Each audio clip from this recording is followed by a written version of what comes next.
manggamit sa ko ah. Oh no! Pangbukon ko na ron. Pangbukon ko na ron. Hello, Madam Shi! So, fiesta day ka ron sa Banigan. O niya, mang asay na ang mga person. Kaya tanaw sa ninyo kung bata, very fretty. Oh. Very fretty. Look at your hair. Wow. Shala. Sa mga Madam Shi, kaning nga video is pag fiesta day ni sa Banigan.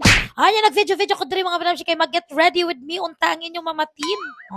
So ako rin nag-iilisan dira akong relo. Kay ang usan ako karilo ang akong gamiton kay dugay na ko walay gamit-gamit ani. Kay di ko ganan mga Madam Shi kay dako man. So ano gan mo sa kaayo sige na to gipos di syempre atong isuot panagsa. Anya ready na unta ko mag-makeup diri mga Madam Shi. Nanghuam ko og makeup sa kong anak kay wala naman ko mga makeup na nabilin. Gihurot naman yag kuha mga Madam Shi. Ultimo eyebrow wala na. Lip tint, wala na asin sinaw. Nagada akong sudlanan sa akong makeup. Pero na HB og kalit ang inyong mamatindri mga Madam Shi. Kay nangita ko sa iyang bagong concealer kay manghulam ko. Kay wala man niya gihatag og apil mga Madam Shi. O nya nagyaw-yaw siya mga Madam kay dili magyud siya pahula. Oh no! Asa naman ako makeup eh? Asa naman? Ha? Wala na bilin sa usa.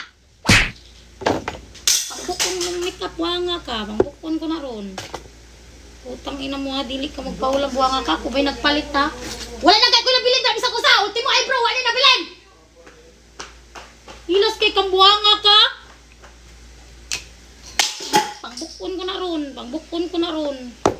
So mauna to mga Madam Shi, imbis get ready with me, ang ending nahimong get high blood with me. Na high blood yung ko sa tinuod mga Madam Shi kay uban yang para sila uban yang makeup ako gyud nagpalit. Unya iyang gipanghilabtan ako mga makeup wala na gyud nabilin kit sa may dili ma high blood dira. Manggawas na sad tong mga perfect mother dira nga dili ka ba high blood. Sana all.